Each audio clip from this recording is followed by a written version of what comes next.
You once again stepped into the world of survival horror. Good luck. Alright, welcome back to Resident Evil the Second. I believe that's what they're calling it. Chapter 2.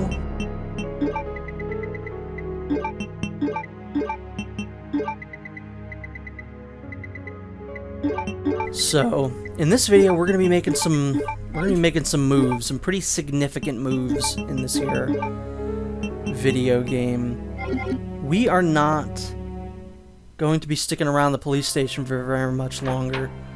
We built a bomb. We are going to detonate it and blow up the entire police station with ourselves inside of it. Because that is what you should do to a police station. Parody, non-actionable. It was a joke. You should not do that. But maybe you should.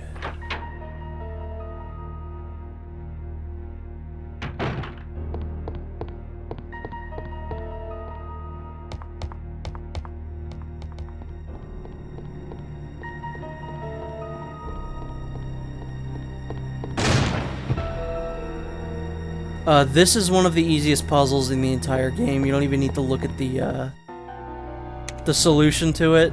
Just move the first two bookcases over to the right, and you've done it. That's it. There's no deeper thinking that needs to be put into it. You did it. You done did it. Now, again, the way that I record these videos is that I practice it in chunks and then I record it in chunks. So I'll do a section, go to the title screen, record the section that I just practiced. And in the practice, I was looking behind every single one of those bookcases because I was like, I could swear that there's ammo behind one of these. But once again, just like before, I was thinking of the dang old remake. There is like a clip of ammo behind one of those bookcases in the remake when you move it, but not in the original.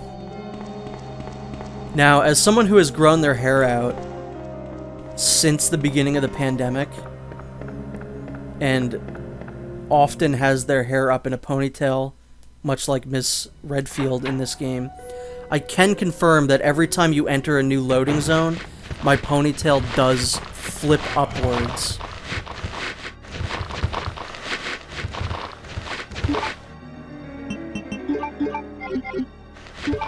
So here I'm going into the button configuration. I'm turning on auto aim, which I didn't do, but I am going to do now. So yeah, I was talking about that last time. It's so much better when you have auto aim. And this is, I think, a worthy use for the grenade launcher. Yeah, you're technically like wasting rounds, but there's a lot of dudes right there, and I'd much rather just get them out of there with 2 grenade rounds than waste a whole ton of handgun ammo or try and run through them. Either way wouldn't be fun.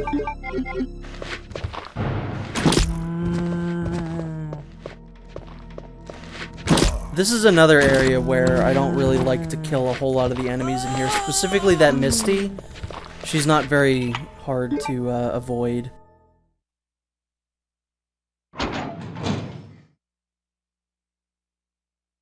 You know, there's always certain areas that I feel better dodging the zombies in than others.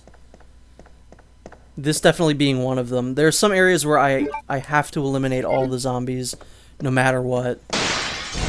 It's another iconic jump scare. I would say that's right up there with the dog hallway from the first game. If not more so, I feel like that might be more iconic. Because I feel like that one actually has a chance of scaring you.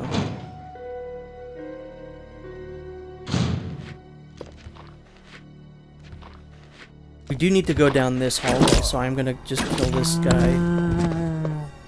Although, actually, I don't think you have to. I think everything that I pick up in this room is, like, optional. You don't really need to do it. In the remake, I think this is where you find the detonator. Or at least this is where you find out about the fact that there is a bomb in the police station.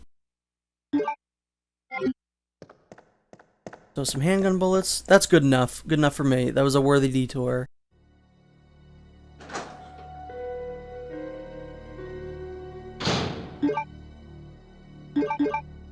Yeah, free up that space, pick up the red herb.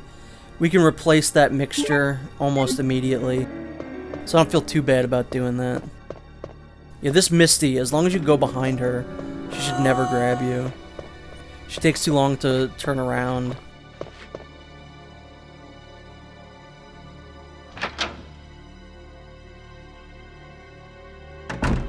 So really the only thing that we have to do right now is use our bomb.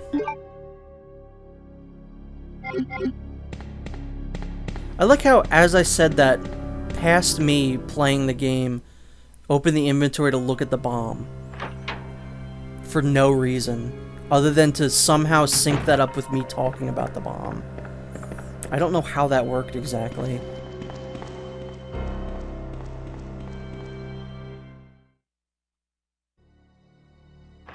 Yeah, one of the fun things I always find about playing through these games, especially for the first time, like, if you've never played these games before, I envy you, because your first time through one of these games is always such a fun experience.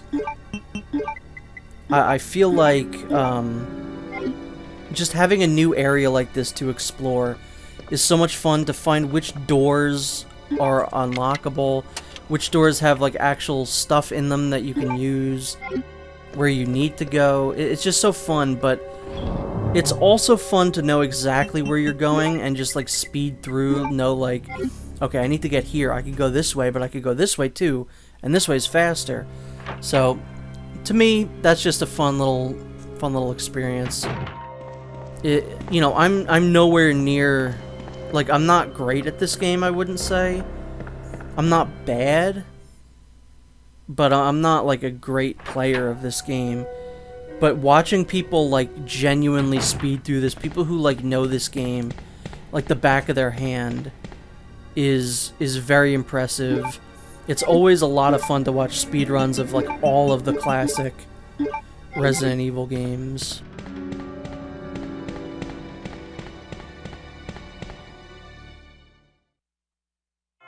Although, I think when I was playing this was one of the better ranks that I got.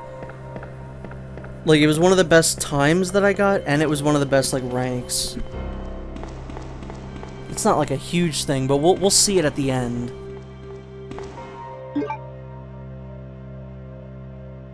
The fact that we're already, like... We're almost halfway done with Claire's story already. I think Claire's story is 9 videos, I think. I actually think both are 9 videos. I think this whole thing is 18 videos in total. And I think Leon is 9, and so is Claire, so I think we're pretty consistent there.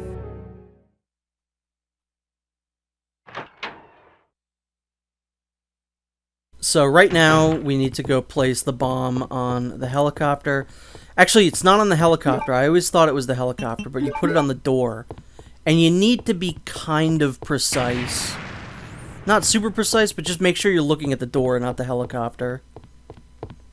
Otherwise, you're not going to be able to place it on there. It'll just say, no, I don't want that.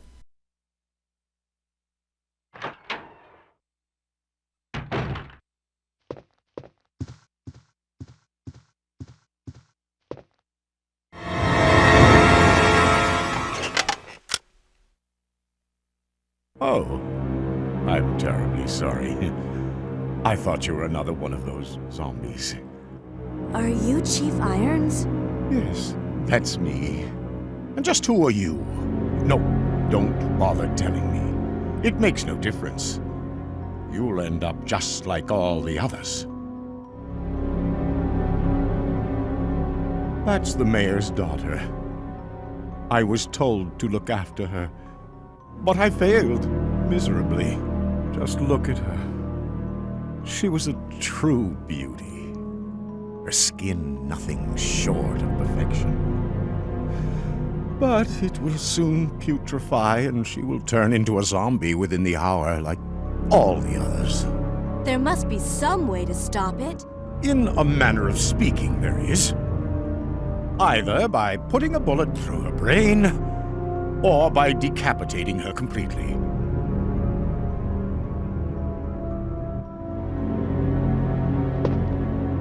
And to think that taxidermy used to be my hobby. But no longer. Please. I'd really like to be alone now. I don't know what exactly it is. Maybe it's like the stilted acting. But I think Brian Irons is slightly creepier in this game than he is in the remake.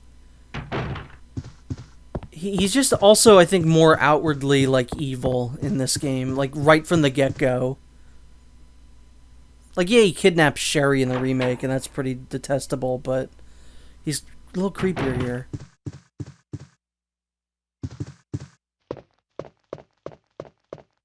Sounds like there's someone in here. We're gonna have to get ready for a fight. Turn on these lights and see what's in here. Wait. Let me go! Easy, easy there. I'm not a zombie. You're safe now.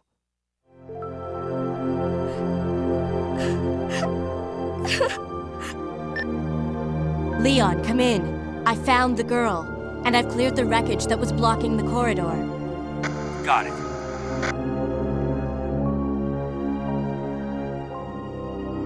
My name's Claire. What's yours? Sherry. Do you know where your parents are? They both work at the Umbrella Chemical Plant, near the city limits. The chemical plant? Then what are you doing here? My mom called and told me to go to the police station because it was too dangerous to stay at home. From the look of things, I'd say she was probably right. But it's dangerous here as well. You'd better come with me. But there's something out there. I don't know what it is, but I saw it. Much larger than any of those zombies. And it's coming after me. What was that? That's what I was telling you about. It's here. Sherry, wait! Going back to Allison Court, who, once again, is wonderful.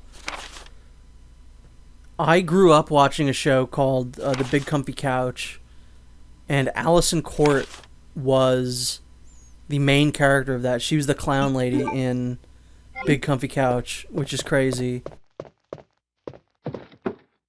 That I already had something Resident Evil related, like, deep embedded into my childhood, which is very, very wild. That blew my mind when I found that out.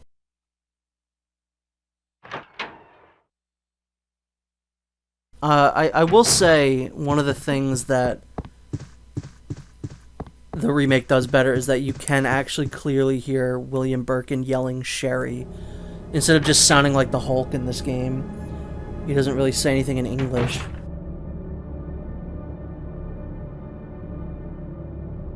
Chief?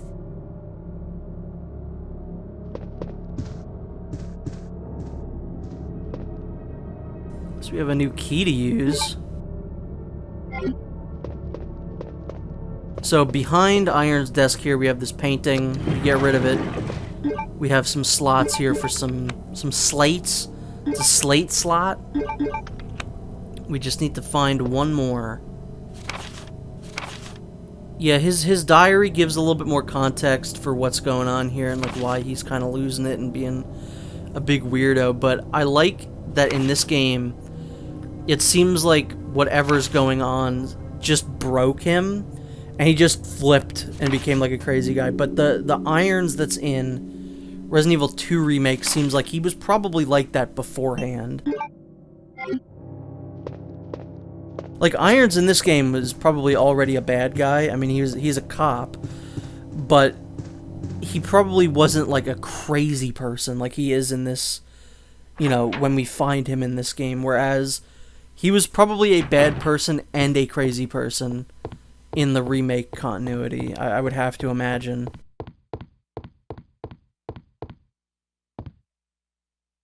And then, like, Good lord. Again, I'm thinking of... Why do I keep bringing this up? Welcome to Raccoon City. He's just like a silly, goofy guy in that movie. He's just... Look at me, I'm Donald Logue. I'm playing basically the same character I played on Gotham. Like, why? Why is he even called Brian Irons if he's not gonna be Brian Irons? It just doesn't make sense. I hate that movie. I hate it. So, we're gonna head into the basement right now, which is only accessible with the key that we just got from Irons' office, and it's the one use that that key has. So, pretty cool there, guys. Nice. Very useful key. This area looks a lot like the Spencer Mansion, just the cheesy wallpaper, all this garbage. So this is another thing that threw me. There's that room off to the left there. Instead of going down the stairs, you could have gone to the left. And once again, my brain was like, that's a save room. There's an item box in there, and there's also a typewriter.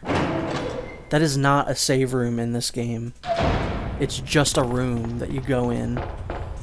Whereas it's basically the same layout in the remake, they just added an item box and a typewriter. So, this is an easy puzzle. It's one of those solutions that's just burned into my brain. Just up, up, down, down, up. And then you will get the desired results. Thankfully, the solution is the same every single time. It's not random like it is in Resident Evil 3 Nemesis, which is one of the reasons I do not like that game. Because there's an absurd amount of RNG in that game for just the most basic stuff. It's a very short game, so they were just kind of like, we're going to make everything random to increase the length of the playtime. And it makes the game worse for it. You know, every other Resident Evil game you can go through and memorize solutions and routes and enemy placements and stuff like that, but that game is completely random. Also, the dogs suck shit in this game. Maybe my least favorite dog encounters are in this game. I don't like them. Thankfully, you don't have to deal with them for very long.